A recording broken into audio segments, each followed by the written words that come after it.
Subscribe to the official Pick Rich's Brain podcast at richredmond.com/podcasts. On this episode of Pick Rich's Brain, my guest is multi-award-winning songwriter, artist, producer, Regie Hamm. Thank you for being here. Good to be here. And we're talking about the business of songwriting, where it's going, and how it's all going to be fine in the end.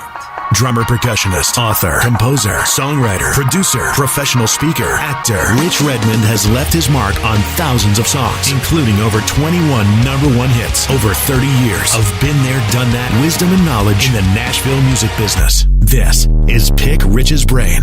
What's up, rock and rollers? Rich Redmond here. This is episode 10 of Pick Rich's Brain, and I've got a real treat for you today. My friend Regie Hamm. Good to be here, man. Tell you about Regie Hamm. He is an award-winning artist, producer, singer, songwriter, and we're going to deconstruct his career, and he's going to provide some real value for you today, especially if you're interested in songwriting, the business of songwriting. What do you do if you move to Nashville and you're pursuing this crazy thing, and the future of this industry? So thanks for being here, brother. Man, it's good to be here, I really Rich. do appreciate Thank you. it. Thanks. So, maybe we'll do the typical thing. Maybe just tell us a little bit about your history. I know that you were in a family band. You started off playing drums. Yeah. Everybody starts off playing drums. They should. And then they go, I'm going to play a real instrument that's more portable.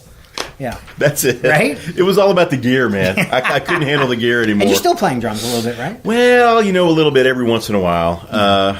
I just can keep up with the gear. I've still got my old kit, my one old kit. Drums. I know you got it. You got this would have been heaven for me 30 years ago. I am like a unicorn because I am actually from Nashville. I didn't know that. Yeah, I was born at the Baptist Hospital. Okay. And I got this is as far as I've gotten. You got the paperwork and everything. Just gotten right here. And my dad was born in Nashville. My grandfather was born in Nashville. My great grandfather. So Wow. I'm like a fifth generation native. We're going back to like Civil War. Yeah. Oh, absolutely. Yeah. So I've been here. We've been here a long time. Even if I weren't in the music business, I would probably live here. You like Nashville? Well, yeah, it's home. This Yeah. is where all my family lives. So I'm one of those rare people who was actually born here. But I was also born into a musical family. So my dad was a great guitar player. When I was born, the week I was born, he was actually doing a record with Ray Stevens. Wow. So he was, working down at Studio B. Wow. And my mom was a songwriter. My grandmother used to sing at the Opry on gospel night, on Friday nights at gospel night. So, long history. I always tell people at any given family reunion, I'm the least talented guy there. Oh, stop. So it's in your blood. I mean, yeah, well, it definitely was in my head, You're not like, I'm going to go, be an accountant. You were going to be a musician. Yeah, there's three things you can be in our family. You can either be like a tradesman, like a bricklayer or something like that. You can be a preacher or you can be a musician. So I chose the one with the least amount of work. I thought, Those bricklayers can do I know some bricklayers that do pretty well. My grandfather was a bricklayer. Yeah. So. Well, that's great. Yeah. And so it was in your blood, and then you went to college. Where did you go to college? Man, I went 1 year to a little junior college that's not even there anymore in Cleveland, Tennessee. It was part of our church organization. Our family was a gospel traveling band. We were sort of like the gospel Partridge Family. Right. So, and I played drums. I was Chris. And who was the Tracy that played tambourine? We didn't have a Tracy. We were tight, man. It was lean. You had to really play something. Right. So my brother was the bass player. I was the drummer. My mom played piano. My dad played guitar. And we all sang from our instruments. So, Fantastic. So I should sing lead and play drums. So I got really fascinated with like the Don Henleys and the Bill Collins and Levon Helm and people like that. Sure. The singing drummer. Stan Lynch. I wish I had that skill set. Like God gave me a bunch of skill sets to make other people sound good, but you don't want to hear me sing. Like I do co-writing sessions and they're like, sing that part. I'm like, I'll hum it to you. I will count it out rhythmically, but you don't, it's just, but that is such a cool thing. And I tell my drum students, I say, you know what? If you want to make a living in this industry, pretend you're backing up what is the lead singer going to want to hear from you? Don Henley never played drum fills when he was singing. Dude, I'm so glad you said that. Right? I mean, that you just kind of sent me a hanging curveball because what I learned as a drummer and a singer was when not to play. Right. And a lot of drummers are great technicians, but they're not listening to the lyric.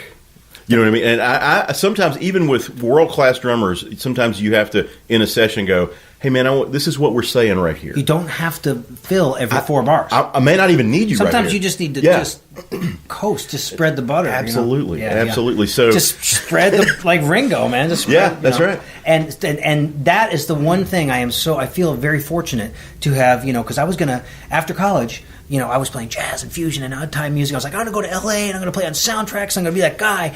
And my bags were packed for sunny Los Angeles, and I got the audition for Trisha Yearwood and Dina Carter and Barbara Mandrell, all within a 3-week period. And I moved to Nashville, and Nashville taught me how to play a song. How to play the song. How to play a song. And now that I'm spending more time in Los Angeles and I'm re-exploring jazz and fusion and rock and roll music, it's that sensibility is still there. Yeah. And people, the lead singers, they'll look back and go, okay, he knows how to play a song. Yeah. Thank you, God. Nashville taught me that. Absolutely. That's such a valuable lesson is that, you're the foundation, you're the mortar, you're the rock, you're the whatever you want to call it. Yeah. But essentially, you're also there to serve what's happening. And what's happening is in the biggest picture. What I'm singing. Yeah. In the biggest picture. So, yeah. And then in the 80s, it started songwriting. And in the 90s, you had one of the biggest Christian rock hits, I Surrender All. Yeah. So that was like, I just got to tell the listeners, this man has over 400 cuts. Something like that. Wiki says, Wiki says you have over 400 cuts. If Wiki says it, it's got to be true. I mean, that's a lot of songwriting because not every song is going to get cut. Yeah, I've probably got 400 more that are just sitting there in a hard drive that you will never hear, that no one will ever hear. Well, you probably have some on cassette, DAT, CD. I do. So did you do your due diligence and try to transfer those things? I have. Okay, I have to the best of my ability. There's some stuff out there. It just kind of vanished. I don't know. I don't know where it is. My first deal.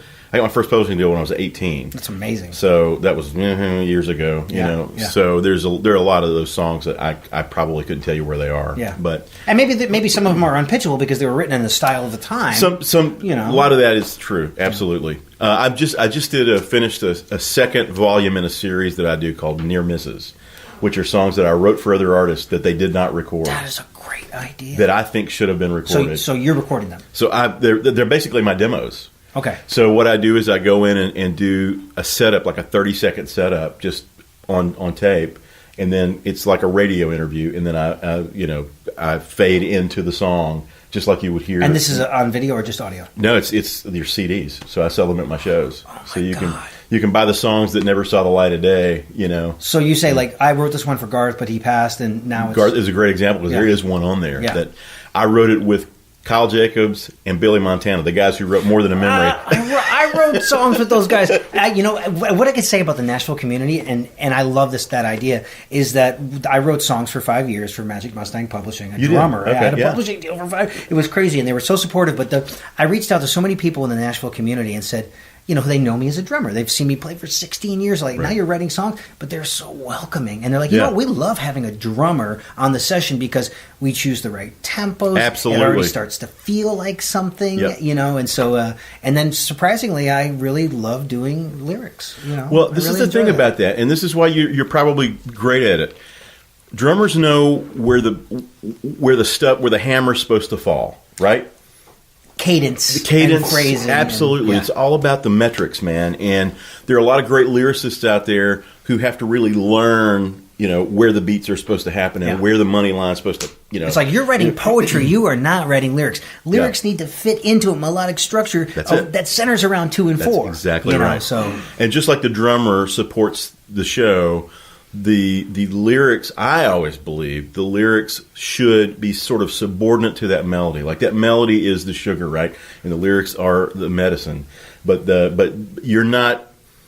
I don't feel like you're building melody to lyric. I feel like you're building lyric to melody. Yes. And that it should be, the melody should be the thing that's just effortless and timeless, and it was the thing that was always there, and the lyric was married to it. And that's what the soccer mom is going to hum in her minivan is the melody. Yep. So just to brag on my friend here, these are some of these awards here. 5-time CSAC Writer of the Year.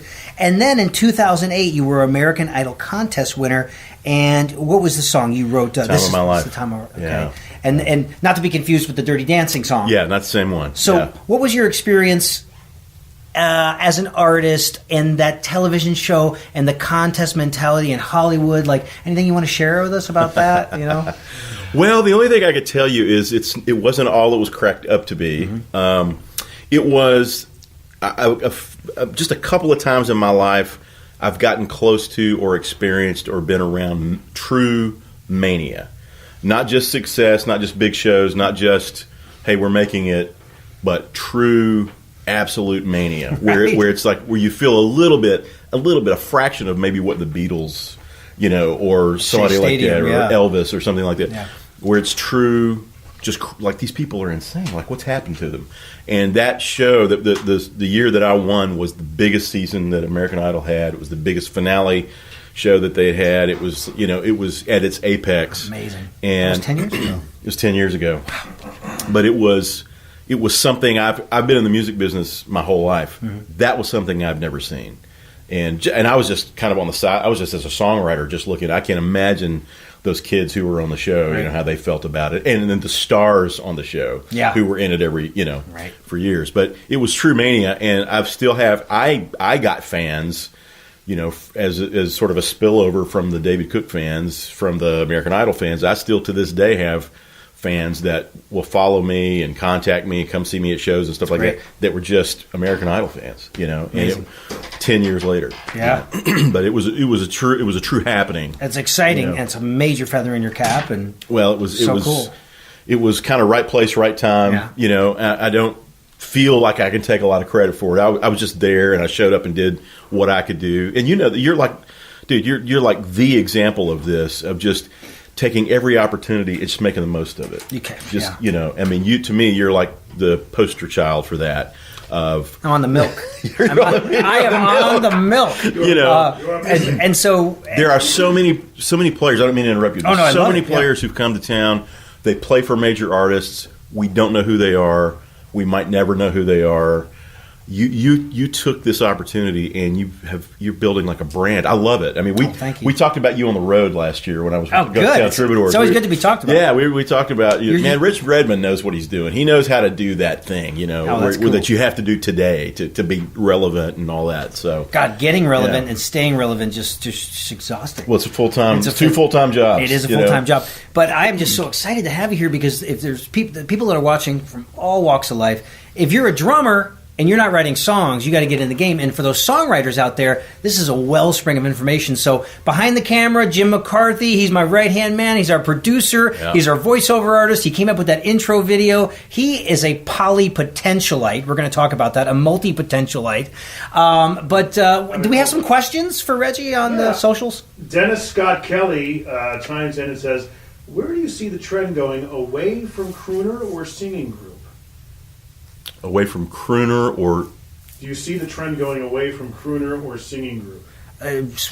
Meaning... artist-wise, I guess. I'm not sure I understand the context. Yeah, maybe the question is, what is more important, the singer-songwriter that sings their own songs or a songwriter that gives their material to somebody that can do all the pyrotechnics? Yeah, right. Okay. That's my... Well, I would say in that regard... One of the problems that songwriters face right now is that the royalty situation hasn't caught up with the technology. So if you're just writing for other people, if that's what you want to do, if that's how you want to make a living, it's a more difficult road right now than it ever has been because... With Spotify and Pandora. With Spotify and Pandora, because the royalty structure just isn't there to support really a living. There was a day when it could. You had to hustle. You got to be on... 2-3 million records a year. You got to have a single maybe every 5 years, whatever. But you could cobble that together and make a really good living out of it. If you had a string of hits, you could get rich. But you get on a roll. Yeah, you have a run of 5-6 hits in a row, and then you put that together. That's serious, and now you're talking about buying real estate. Right. Right now, if you have 5 or 6 hits in a row that are like streaming hits. You still can't really. There's not a number you can put on it because you're getting paid 0.7 cents a stream of a penny per play. Yeah. which may be fair in terms of it's 1-to-1. You like it's one play for one person, whereas the radio is one spin for maybe 10 million people. Right. But that doesn't really help the songwriter. Where I am these days, Rich, is I do, half a dozen. I'm kind of like you. I do all kinds of things. Right.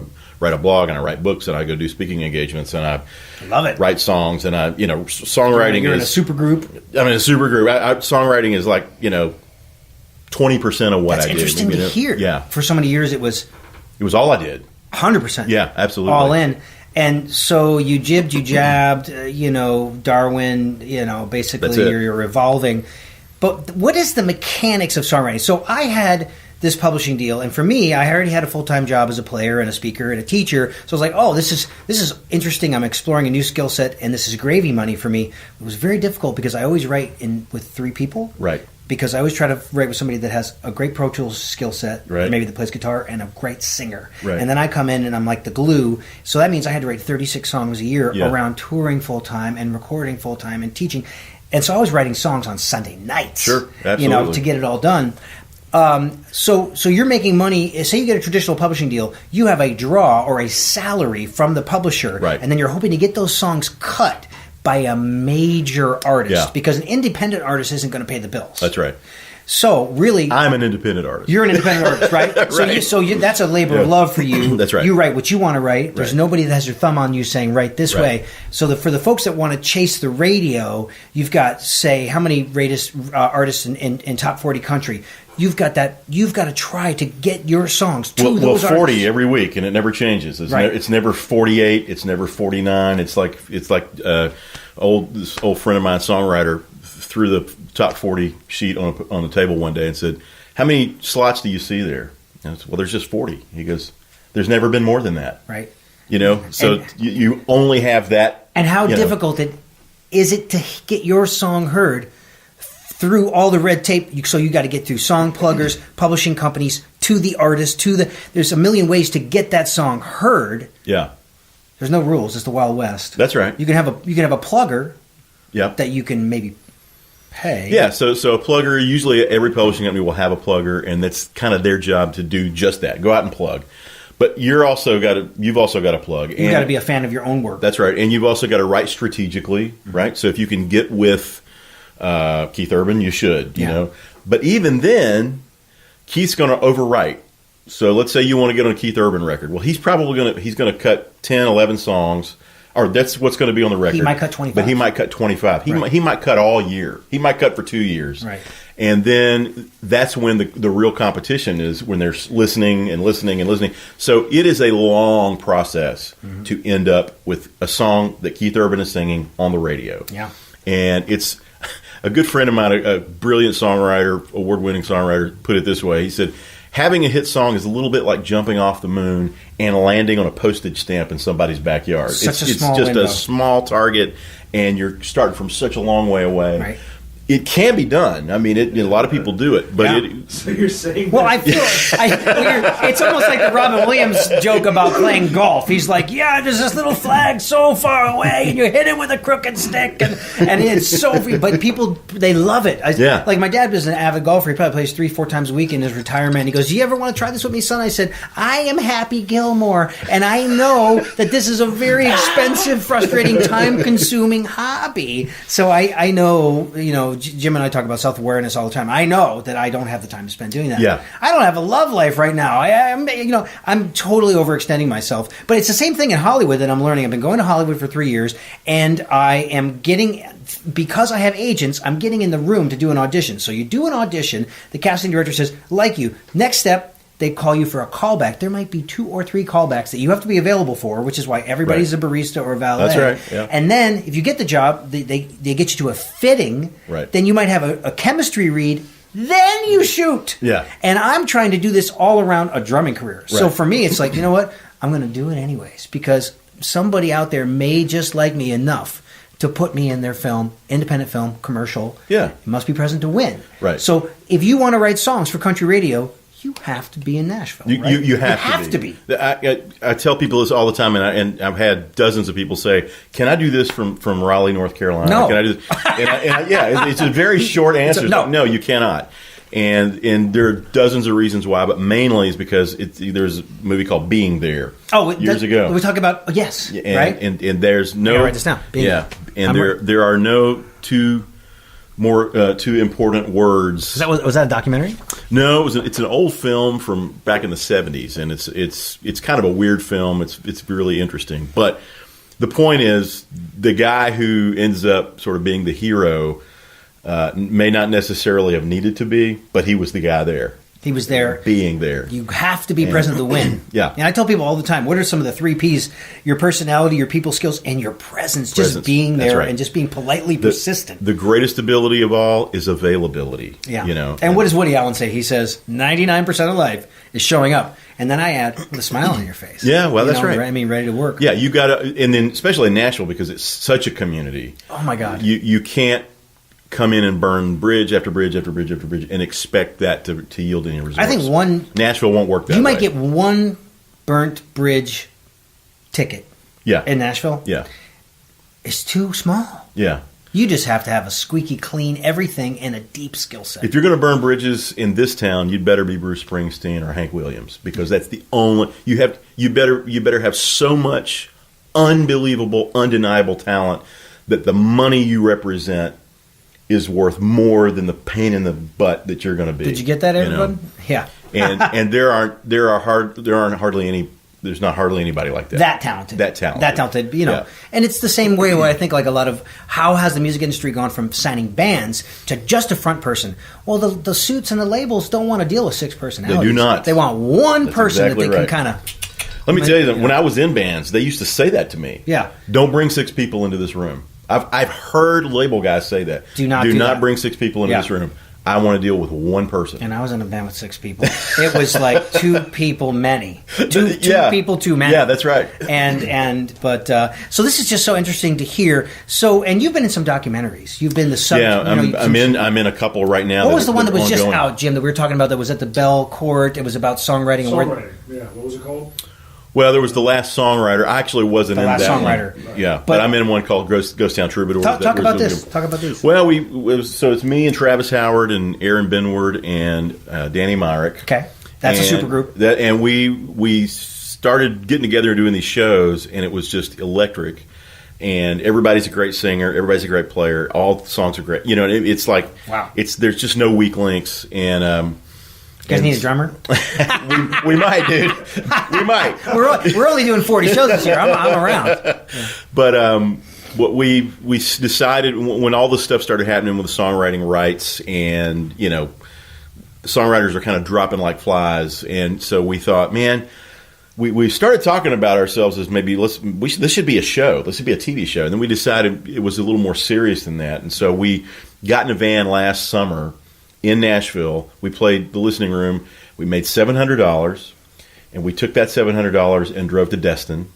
And we made enough in Destin to drive to Lafayette, Louisiana, and we made enough in Lafayette, Louisiana to drive to Houston, and enough in Houston to drive to Plainview, and enough in Did you go to the Troubadour? And we went all the way across the coast. Yeah. And we basically gigged our way, and we were literally paying for gas with merch money that we made that cool. night. And keeping it real. Then we did a whole California run the same way. We played Vegas. We had an anchor date in Vegas, and we played that night, and the guy shooting the documentary said, guys, I can get you a show in Fresno, but we got to leave at 6 o'clock in the morning. And so we did. We packed up, drove up to Fresno, did a show. So anyway, it was that, and we ended up, we finished the tour at the YouTube headquarters in Los Angeles. First live music event that's ever been done, that was ever done there, and we did it. That's nice. And when was this? This was last summer, 16. Because I think I remember running into Aaron at the Red Door of all places, because now I live 200 feet from the Red Door, which is very dangerous.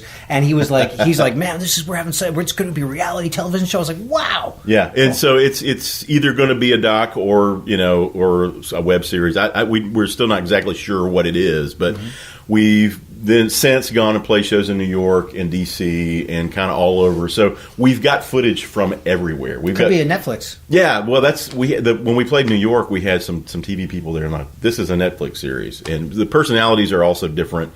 And we've got kind of the 4 pillars covered. You know, we've got the trickster, we've got the serious guy, we've got I'm kind of the contemplative. Who's serious? Aaron is kind of the guy who's sort of, we call him Captain America. He's the guy that's kind of out doing it and getting it, you know. And Travis is the jokester and the you know. And, sorry, what? Are you Iron Man? yeah. I'm the sloth. My superpower is I move really, really slow. Hey, any other interesting questions pop up, Jim? Yeah, there was one here. It was a really good one, actually. Jim McCarthy behind the camera here, folks. Behind the camera. JimMcCarthyVoiceovers.com. Jim was my... He's great at that. He's great. With the business moving from albums, this is from Brad Ralston. Hope I'm saying that right. Yep. With the business moving from albums to singles, does that change the thought process? Absolutely. Oh, wow. That's a great question. Great question. And yes, it does. And there's good and bad to this. The good news is everybody's always writing for the single. Everybody's swinging for the fence, and so there's almost no reason to get the cut if you don't have the single. Right. So that's the good side, is that the competition it's up in everybody's game. For me, as a pure songwriter, the downside is you don't get the cool B-sides anymore. You don't get that song that wasn't a single, but man, it moved me. What a great song. Nobody takes the time to write those anymore because there's no financial point in it. There's no business point in it. I still write them because I need to do it for my soul. Mm-hmm. And I think other writers do too, but we don't hear those anymore. But if you can get a B-side on, say, a Jason Aldean record, you're still going to do pretty good.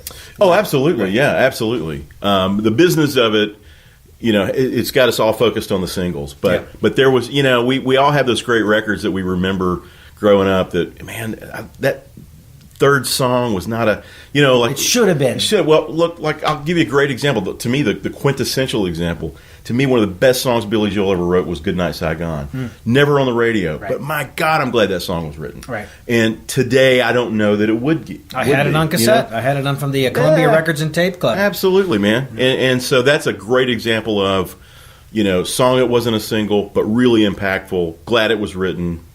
Wish we had more of those kinds of songs. Mm-hmm. So it's... The funny thing is, you mentioned about Billy Joel. You said you write the lyrics first and then apply the melody. I believe he does just the opposite. No, I said the lyrics are supposed to be subordinate to the melody. I do it the way he talks about, where you write the melody first and you marry those lyrics to that melody. Yeah. So you have to fit syllables to notes. That's right. You know, which is interesting because like I was just doing a co-write last night to midnight. There's a great new singer-songwriter, artist, guitar player in town named Mike Crumpus, and he's a great producer, and every artist that he has in, this is the power of relationships, he goes, come in and write with this new artist I got in from Atlanta or from Los Angeles. I'm like, yeah, because I'll probably play drums. He'll hire me. He's a great drummer, but he likes to be upstairs, and I go downstairs and I'll play drums, and he's like, stick around, we're going to write some more songs with these guys. I'm like, this is great. You know, so people championing each other is a really big thing. What was that other documentary? Did you see that one, The Last Songwriter? I haven't seen it yet. Okay, so I need to see it too. And then I'm in the middle of a documentary essentially about me and my journey.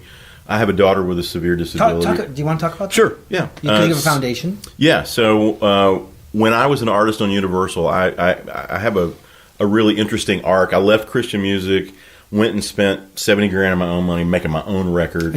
Was the Universal South single before American Idol or after? Yeah, so it was before. Okay, gotcha. So I had this deal with Universal South, Universal New York. I was kind of a co-venture. They were going to try to break a pop act out of Nashville, and I was the guy. And so had the single that was climbing the charts. Everything was looking up.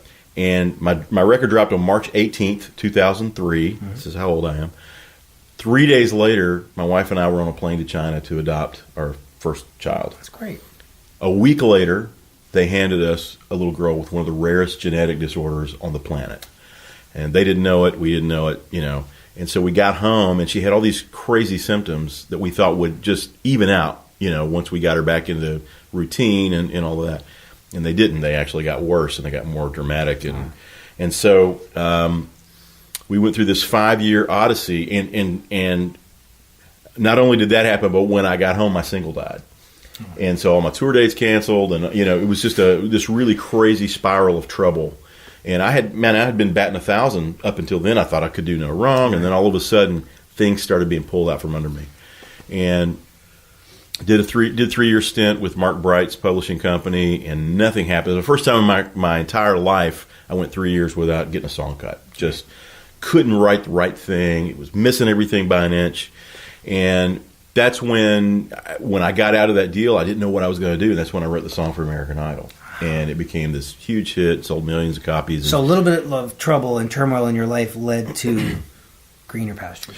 Yeah, well, a lot of trouble led to this really deep experience. And my daughter has something called Angelman syndrome, so she's missing a piece of her 15th maternal chromosome. So she is nonverbal. She can walk. A lot of people with her condition cannot walk. She can walk. That's she goes to school. But she signs? No, she can't sign. She's probably... people in the community don't like it when we make this comparison, but it's the easiest thing for people to remember. She probably expresses like about a 2 or 3 year old, and she takes everything in, age appropriate, but her brain won't express it back. Oh, wow! So very difficult to manage and caregive for that situation, but she's also one of the greatest people I've ever known. She's just loving, and she just loves everybody, and she wants everybody to be friends. If she was in this room, she'd make sure that you and I hugging. We're absolutely. And Jim, you got to come over here and hug too. So she gets people together. She's just got such great qualities. Beautiful. But the song I wrote, "Time of My Life," was really about her and my newly adopted son. And when we were in Beijing, and we were about to adopt, we got little hats that said 2008 Beijing Olympic Games, and we were going to bring her back for the games in 2008. And, I had a lot of money. I was going to be a rock star. I had, all that stuff going on. Why couldn't I go back to China? Well, of course, we get back and the rug got pulled out from under us, and I lost my record deal and all that. But the song that I wrote for American Idol on the 8th day of the 8th month of the 8th year of the new millennium closed the opening ceremonies of the Beijing Olympic Games. This is big. And it did it, and they used it 7 more times. They used it every time Michael Phelps won a gold medal. So they used it 7 more times. Okay, where was I? I must have. So, Oprah Winfrey declared it the official theme song of the 2008 Beijing Olympics. If you're Oprah approved, you're golden. I mean, that's written on stone somewhere, right? Yeah. So that turned into a blog that went viral, and that was the mania. I had millions of people repost the blog and tell the story. You still writing this blog? And that kind of launched me into blogging. Nice. And that became a book. And so they're trying to make a movie out of it. Now tell us about the book. Where can we find that? The book is Angels and Idols, okay. And I think you can still get it on Amazon. All right. And it chronicles the journey and sort of the backstory, and I give a lot of information about American Idol in my experience. Great with title, it. Angels and Idols. It's great. And so they've been trying to make it. It was optioned to become a feature film 6 months after it came out. So that's still in process. They can't find anybody in Hollywood good looking enough to play me. That's the problem they're having. Hey, I'll play doorman number 3. But so I'm working with Howie Klausner right now, who's a great filmmaker here in town, and he's sort of doing the documentary version. Yes. And it's led me to is with the life with my daughter has led me into so many other areas of music, and now I work with Bob Regan has a great organization called Operation Song, and we write with veterans who have PTSD. Yeah. And what I found is a lot of people who are caregivers for people with special needs have a form of PTSD. And that led me into really exploring that and researching that, and love the thing that Bob's doing. And it's really been helpful for me to help other people with songwriting. And that's really the thing I'm the most passionate about now about songwriting is how can I give back?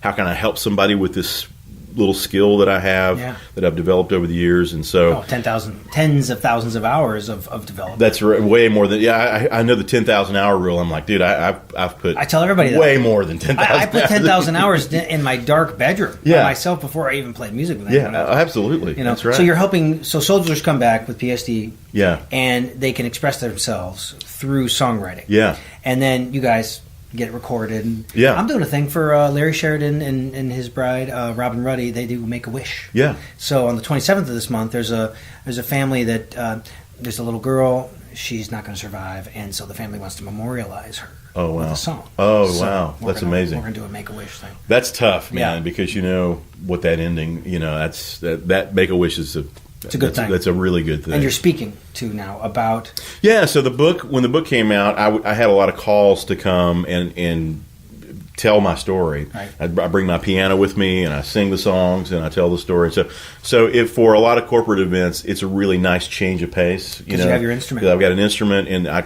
can't tell you the hundreds, and it's literally hundreds of people that have come up and said, we've been listening to people speak all week, and this is really nice, you know, to break it up with some music. Thank Music God is such there's a no soothing. PowerPoint. Yeah, Yes, that's good. yeah. They don't want to take notes anymore, and I just kind of let it. It's like relax and listen to this story, Yeah. and here's what I hope you get out of it, Right. kind of a thing. And so, Which is great with your instrument because I've been speaking for a decade, and that's the initial shock is drums. Yeah. You need drums. Yeah. I was like, yeah, I need drums.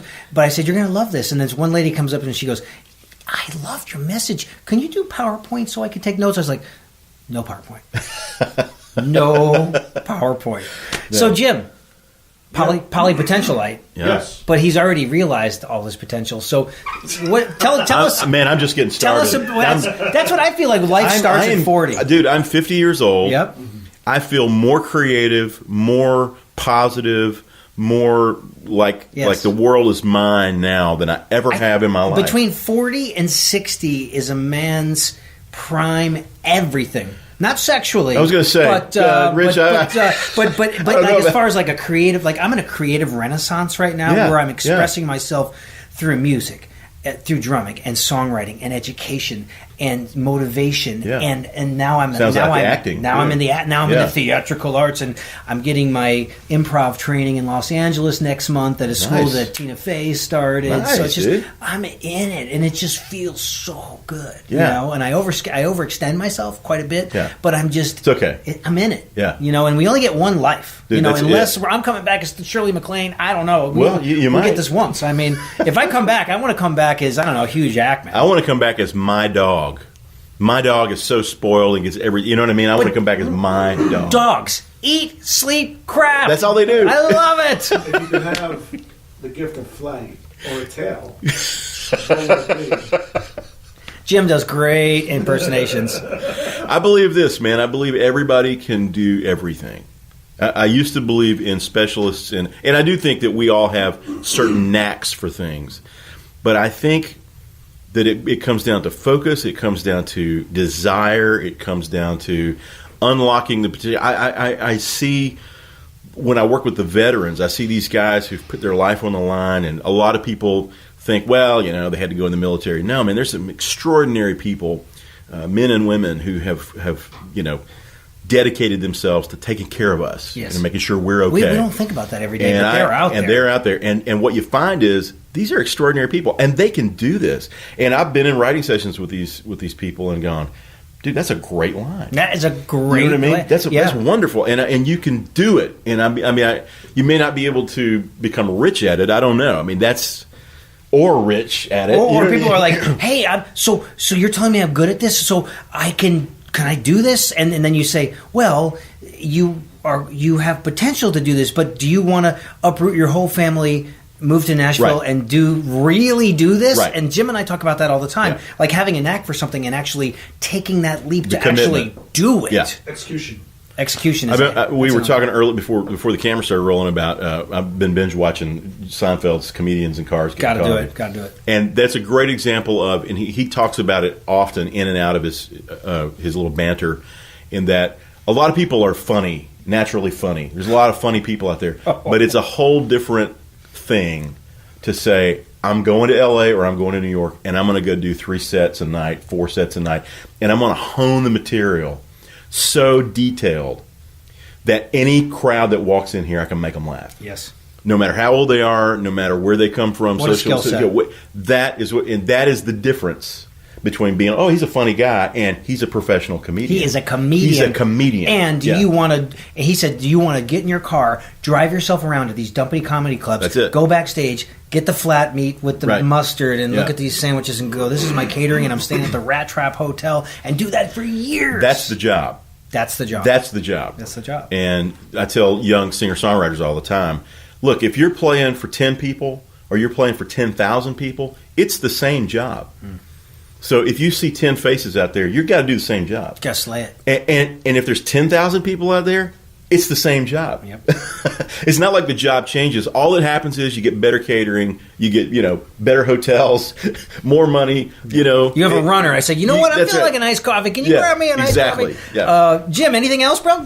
Yes, Karen Bushy-Lucier. We know Karen. Karen is a big, awesome supporter in New England of my educational events. Right on. So we love Karen. All right, Karen. Yeah, she says, do you think songs that get left behind on albums that could have been singles, do you think they can somehow see the light of day again? Yes, that's absolutely possible. I know for a fact, because I know Marcus Hammond, I know that God Bless the Broken Road was cut, 6 times Really? before the Rascal Flatts did it. It was 12 years old before the Flats cut it. So Big one. There are, and it was their sort of breakthrough song, but it wasn't for anybody else. Mm-hmm. But it was just cut and cut and cut. And a good friend of mine, Melody, her name's Kirkpatrick now, it was Melody Crittenden. She had a record deal with, I think, RCA, I believe, and she did it as her single, and it wasn't a breakout single for her, and a couple other people did it, but then the Rascal Flatts did it. And a lot of it is the right version, the right timing, the right performance, all of that stuff really matters. So, yes, the short answer is yes, and it happens all the time. Yeah. Yeah. I know that me and the guys have a wish list of all of our favorite B-sides from the last. We're working on the eighth Aldean record, which is unbelievable. Isn't that That Michael Knox and Jason would champion the same players, the same engineers, the same studio. That's huge, dude. We go in, we do it, but there's a couple of songs that I'm just like, wow, that would have been. Aldean feels the same way, but it's that collective with the label. Yeah. They're going to really choose the song. Absolutely. Yeah, there are a lot of cooks in those kitchens, man. A lot of cooks. Yeah. So what's the future hold for you? Let's talk about this. I don't know how we're doing on time, Jim, but we can go over an hour if we wanted to. Somebody moves to Nashville. What is your advice to them to navigate this crazy music business? If you want to it depends on what you want. I think you got to really narrow more than ever, really what you want out of it. The advice I give anybody who's under 25, you come to me and you're under 25 and you're like, man, I want to make it in the music business. I'm a singer-songwriter. And I tell them this, you have in your pocket the greatest tool that we've seen in the world in the last, 200-300 years. Right. Take this and your instrument, get in your car, and start gigging. And start doing Facebook Lives, and start periscoping it, and start just every night go find a gig. Right. If it's outside of Wendy's. It's like the comedian doing 3 sets a night. Absolutely. Yeah. You go find a gig. And I don't mean, we couldn't get one on Wednesday night. If you can't, go to a street corner and get arrested. Go play. Go busk. Absolutely. And you do it all the way across the country. You start wherever you are, and you get to the Santa Monica Pier. And you start putting this out every night, and you get followers, and you tweet it, and you Instagram it, and you do all the social media it. And by the time you get to L.A., you're either going to be great and have a following, or you're going to be broke, and you're going to go, I don't want to do this.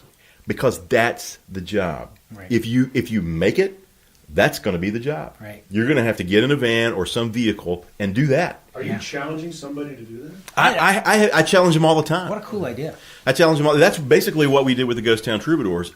We just happened to know people who would book us. Right. Plus, you have that advantage, but from starting from scratch. That's a Jewel thing. I think that's what Jewel did. She had a band. She did absolutely did that. She did that thing. Now some people I met Sheryl Crow when she was doing that. And then to have her actually go on, and then she sang backgrounds for Michael Jackson. That's right. She was in a signed band called Toy Addicts. Oh, I didn't know that. She was She was in a really and then she was writing every Tuesday night.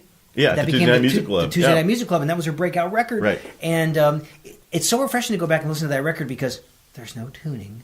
Right. It's complete. And they're all drunk. They're drunk and out of tune and just enjoying life, and it's just so real and visceral. Yeah. And it worked. Absolutely. Isn't that what music's supposed to be? It is. Yeah. It is. But now it sounds wrong. Even if you have a great technician of a singer, it sounds wrong if you don't tune them because it doesn't sound. That's where we are For radio. That's right. That's where we are. That's right. But we talked about that with Kurt and Tully about how some of the classics, Bob Dylan wasn't exactly the best singer. I think it was different expectations. But would for the Bob time. Dylan work today? I don't know. I mean, he certainly wouldn't win any of the Voice or American Idol contests because those are pyrotechnic competitions. That's right. But I mean, your style of songwriting is very human stuff, tells a story, to kind of throwback to the 60s and 70s. You listen to old Kenny Rogers stuff, it's always a story. Right. It tells a story in a song. Harry Chapin, the same thing. You know, people, Kenny Rogers, that's a great example. Go back and listen to Ruby. Mm-hmm. A lot of people don't know what that song's about. This song's about a Vietnam vet who's lost his legs. Go back and listen to Ruby. It's like when you listen to it now, as I listen to it as an adult, I'm like, man, that was dark. Yeah. But it was like a real, Country music was all, painful music. Absolutely. And Don McLean's American Pie would never make it on the radio. Well, dude, There's 8 minutes long. verses, How do you do that? Yeah.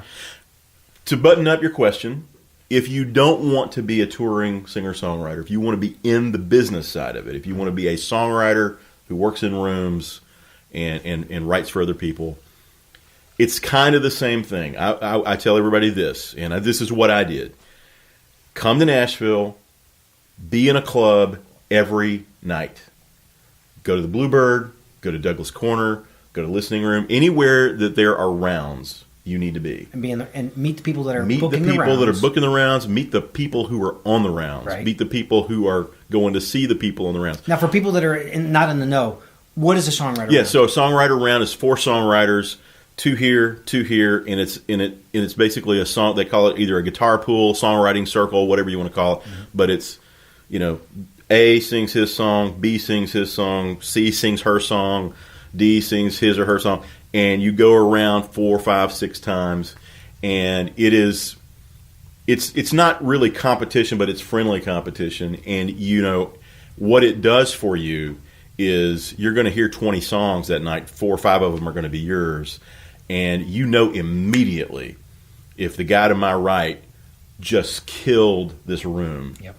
Now what do I sing? Mm-hmm. My very first 9:30 show at the Bluebird. For people who know, the Bluebird is like, for songwriters, that's Carnegie Hall, and when you get a 9:30 show, that means that's it. A 9:30 Saturday night show, you've made it. That's the show. Those are always packed. No, and nobody gets that show unless they've got, the stuff. You don't Hits, stories. That's right. You can get an open mic. That's how you usually start at the Bluebird, and then you're playing Tuesday night at 6:30 or whatever. But if you're 9:30 Saturday night, you've got, you've proven that you're going to hold the audience's attention, and you're worth being there. My first Saturday night 9:30 show, Charlie Black is to my right. So for those who don't know Charlie Black, it's like, hit song, and then Charlie Black goes, okay, well, this is a song I wrote for Anne Murray, and then he does a little good news today. Right.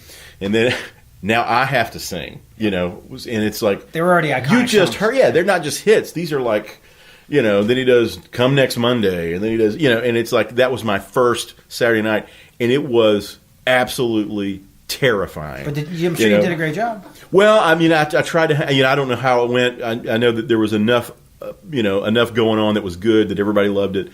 But you get better that way. Mm-hmm. I left that show going, oh man, I got work to do. I got to up this. And those are important, and you need to book those, and you need to do those, and you need to do good ones, and you need to do bad ones, and you need to do, but you need to be out there meeting people. Yeah. And you go get a job waiting tables. I mean, a lot of people I waited tables for 4 years, and a lot of people I waited tables too. Yeah, a lot of people I met in the music business, I met waiting tables. Yeah. And so do something like that. Do something that's interactive, I guess is the point. You're meeting people. Where you're meeting people. I would say nowadays, I was giving advice. I would say, be a barista, because you're going to meet. Yeah, that's a great thing. You're going to meet suits. You're going to meet hipsters. You're going to meet writers. Everybody drinks coffee. Everybody loves coffee, and if you don't, there is something wrong with you. Anyways. So that's what I would say. There's no shortcut for work. I mean, you just got to do it, and you've got to be in it. And then on Sunday, if you want to write Christian music or worship music or whatever, you need to be there. You need to be in a church, or Tell us about this. By the way, 21 years in Nashville, I have never gone to the Monday night at the Bluebird. They have a line that lines up outside, right? And Yeah. you audition to be on the open mic. Yeah. Don't you? Yeah. And you're going to audition for the open mic. That's For crazy. the open mic, yes. Yeah. That's so right. the quality has to be somewhat. It's not painful. Yeah, well, let me tell you something, man. There are brands. The Troubadour in L.A., the Comedy Store. There are certain brands in the United States that really are taken seriously, and the Bluebird is one of them. Yep. And so, you're not going to go to the Bluebird. They're not going to let you go to the Bluebird and see crappy songwriters. They're just not. And so, Monday night you go audition, and you might get, You might get a spot at the open mic if you got 2 or 3 good songs. But the deal is, you're not playing the Bluebird, a late show for paying customers until every song in your set kills. And I always tell people that's the difference. I asked someone the other day, I was doing a mentoring session with a songwriter, how many songs have you written? And 30, I think, 30, 35, something like that. I said, okay, how many of them are great?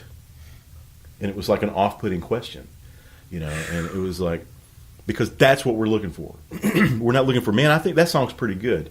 Guess what? Pretty good is not good enough. Right? We're looking for great songs. It's like if you were getting a drum gig, man, can you lay it? How can you lay it down, Rich? I'm pretty good, man. No, let's hear it. Let's hear it. I think. Well, and those 4 or 5 years that I wrote songs, I think I wrote maybe 140 songs. That's a lot of songs, and maybe 25 or right. I would pitch. Was it top shelf and there's a lot in Nashville. There's a lot of really well written songs. Like there's nothing wrong with that song. It's all well written. It rhymes in the right places. The melody soars the way it's supposed to, and all that. But it doesn't have that specialness. The it factor. That's it, man. And that's what we're looking for. Right. That's all we're looking for.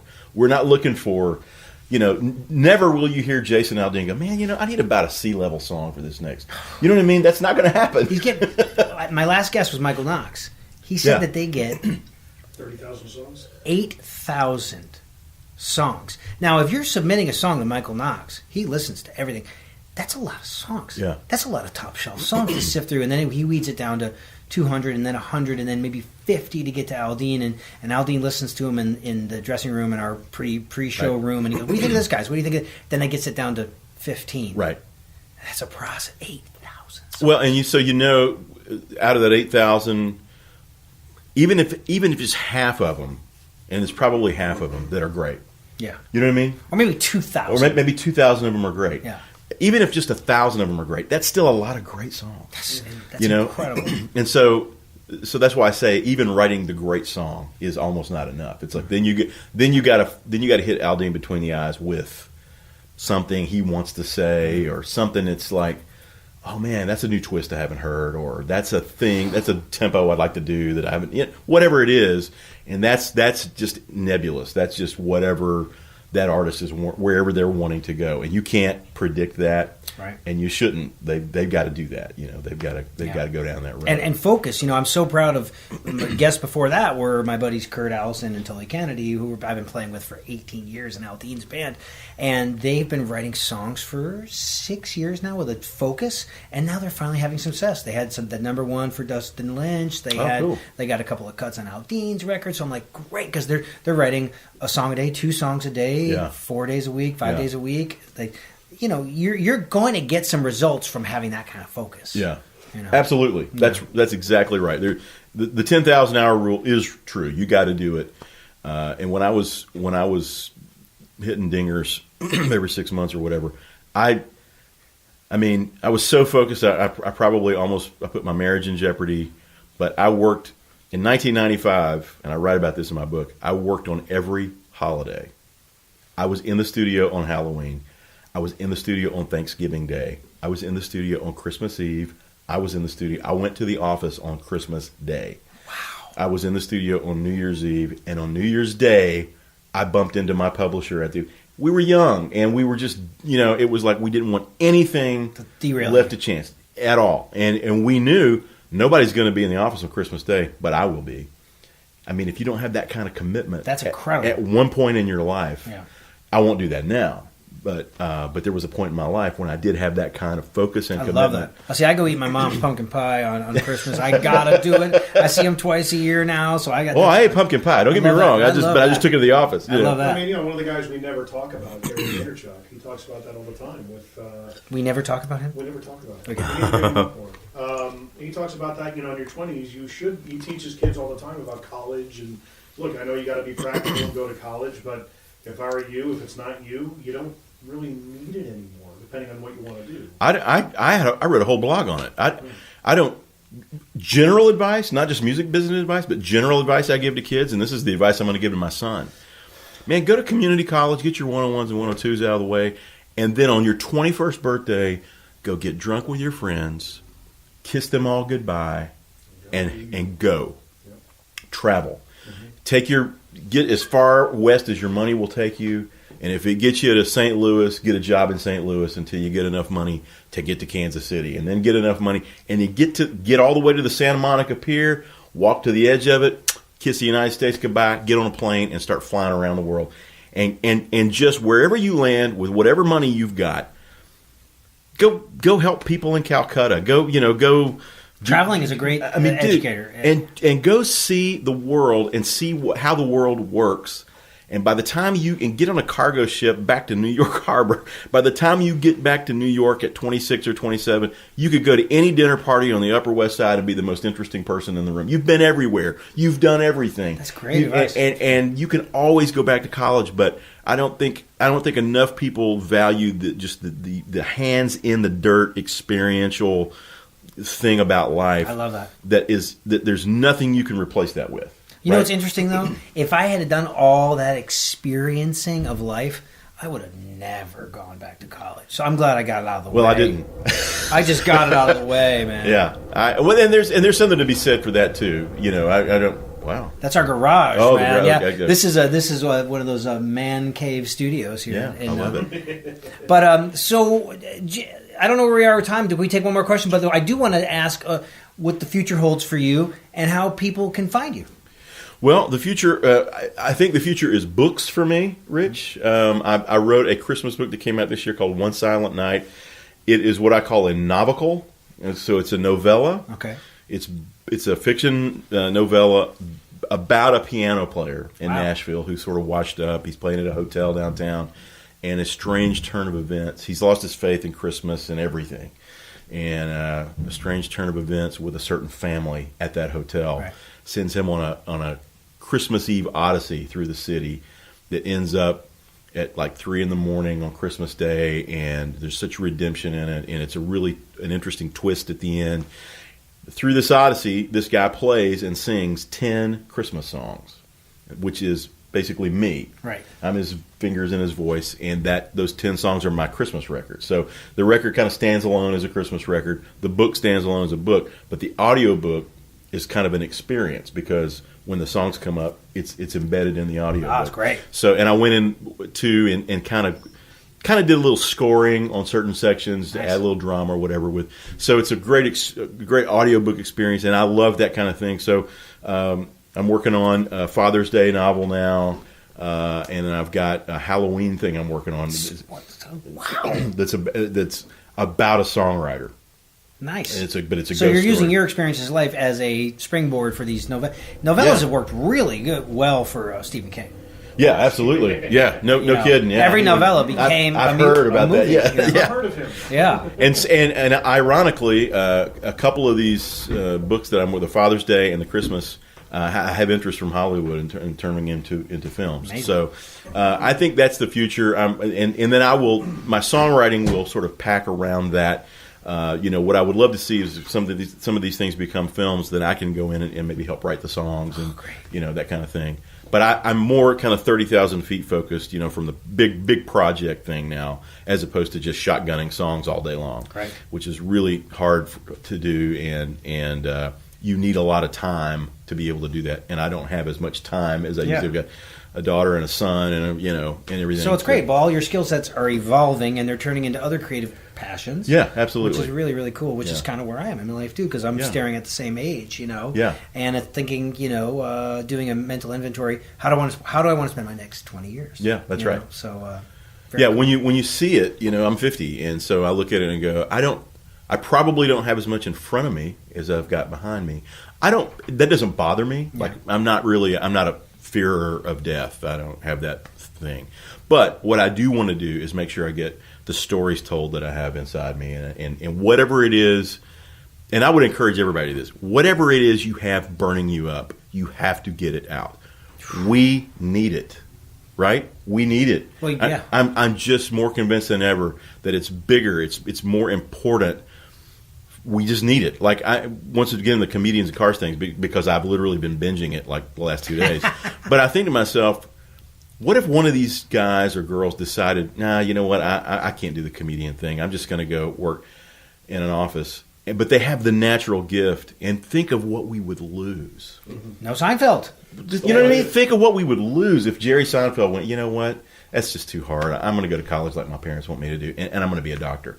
Oh my gosh, think of what we would have lost. You know, and so... Be a funny doctor. What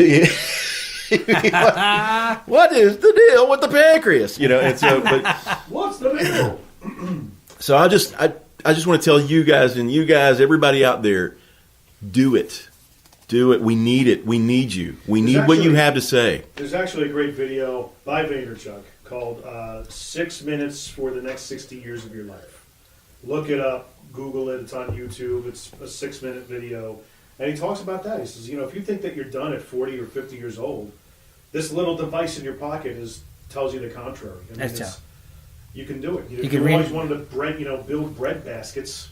Yeah. Go do it. That's right. Put it out there. Absolutely. And you can reinvent yourself, which is very multi-potential, right? Yeah. Spin plates. So cool. Yeah. So cool. Any last poignant questions? Or you mentioned Vegas. It's a little bit of it's just a little taboo for me because I've mentioned it twice in two. Matter of fact, the last motivational speech I did for TriStar Healthcare. Yeah. The surgeon that was the head of the hospital that treated 200 of the victims. Really. Spoke right before me. Really? And then I spoke after. And we gave two different perspectives, but it was the same perspective. Yeah. We're moving on, man. We're the Ghost Town Troubadours were the first music event at Mandalay Bay after that event. How soon after was it? 5 days. 5 days. We were on Friday. You guys were Sunday. Yep. And we were on Friday night. And Friday we were in New York getting ready to do SNL. Were you? That's right. Yeah. That's right. You sure were. Yeah. So we talked about you, and we talked about Danny wrote She's Country. Yeah. So we talked about Jason, and man, what an experience, dude. Yeah. And God bless you. Yeah, God bless you, man. God bless you, brother. And that we went and saw the memorial, and we went and saw the venue, and it was horrific. I can't imagine living through that. So there was a feeling in Vegas. Oh, absolutely. Yeah. Absolutely. And Vegas is so crass, but I got to tell you, it was really warm that night. I mean, you could tell people were really coming together, and they don't want to see that. I lived in Vegas for 4 years, and it has that perception, but that's a community that comes together. They are. Yeah, they really do. They have an underlying warmth to them that's pretty astounding. The locals. Absolutely, yeah. I mean, I worked for a six-station radio group out there, CBS Radio, back in 2001 after 9/11, and we had one of the biggest 9/11 tribute events in the country. Yeah. Biggest turnout event. And what you also might not believe, but a lot of patriots in Vegas, a lot of real American patriots that love playing out there, and we play a lot. We used to play a lot of the local hangs. Mandalay Bay is sort of the first sort of tourist place we've played, but we used to play like Green Valley Ranch and,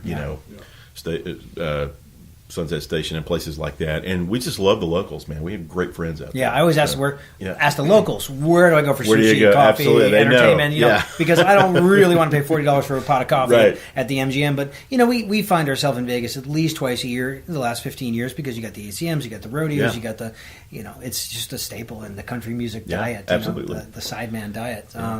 Well, this was so awesome. I really enjoyed it. And I'm sure that everybody listening out there and watching really got a lot of information from this. Good. And how can everybody find you?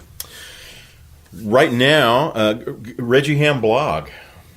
Regie Hamm blog on WordPress. RegieHammblog.com. Yeah. Okay. It's 1G, 2 M's. Love it. It's exactly the opposite of what it's supposed to be, folks. Love it. So 1G, 2 M's, RegieHammblog.com. I got to check that out. Yeah, and you'll have my blog, and it'll link you to my Facebook, and I do a lot of work on Facebook. I do a Facebook Live every Wednesday night. You're a tweeter? I'm a tweeter. I'm a poster. I'm a blogger. Thought leader. Well, you're kind of a thought leader, and you have a wonderful sense of humor, and you're Well, I don't want to take any of it too seriously. I mean, at the end of the day, man, there are some serious things that we need to talk about. But at the end of the day, I think a lot of people need music, they need laughter, they need to feel like it's going to be okay, and it is going to be okay. It is, even if it's not, it still is in a way. And I think that's one of the wonderful things you get out of music is. When there's a song that moves you, there's something inherent in that song that tells you, man, life's going to be okay. Mm-hmm. And I remember just when I was growing up and I would hear, Goodbye Yellow Brick Road, or in the '70s, all the great '70s songs. I hear a Carole King record or something, and it just always made me feel like, or Andre Crouch, or some great gospel song, and it always made me feel like, man, that's okay, it's all right, that's what we're here to do, So big time. It makes me happy listening to old Rod Stewart. From Oh the yeah, 70s dude. and the Faces and all the bands from the '70s. I mean, I was born in July of '70, and so I guess people would say, "Well, you're an '80s baby because when you were a teenager, you were listening to '80s music." But it was in the air in the '70s, man.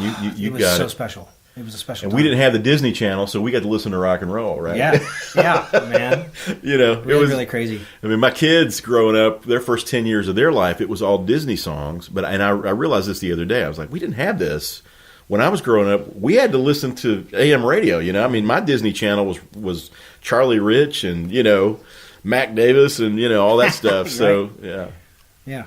Got to thank you Good, so man. much Thank you for having me. Absolutely. Sharing your wisdom today, and we are so overdue for sitting down and doing this. Yeah, and, absolutely. And hopefully we can do some creative stuff together. That'd be great. I'm going to check out your book and your blog. Yeah, absolutely. Reggie Hamm, everyone. Also, a big hand for Jim McCarthy. Yes, sir. Jim McCarthy Voiceovers.com. All right, Go to richredmond.com, subscribe on YouTube, comment, rate. Did And you guys right on hear that? Facebook. Check us out on all the socials. I'm a sitting duck on the Googlenator, just richredmond.com, or just type in Rich Redmond. And check out drumminginthemodernworld.com. It's 120 videos shot in HD, drum education videos. We're trying to sell these things. It's a tough call these days. You know why? Because everybody can get everything for free on YouTube. But hey, go check me out on YouTube. I got 400 videos on there to benefit you in your drumming and your music career. But I do want to thank you guys for checking out Pick Rich's Brain, where we talk about all things music, motivation, and success. And check us out on Stitcher, iTunes, Google Play, richredmond.com, and check us out on unfilteredradio.com, and that's PHIL. It's my friend Phil. I'm on Saturday nights on unfilteredradio.com. Thanks a lot. I'll see you next time. Don't forget to rate the podcast. I want to give you value, and I need your feedback to do it. Give me 1 star. Give me 5 star. Just rate it.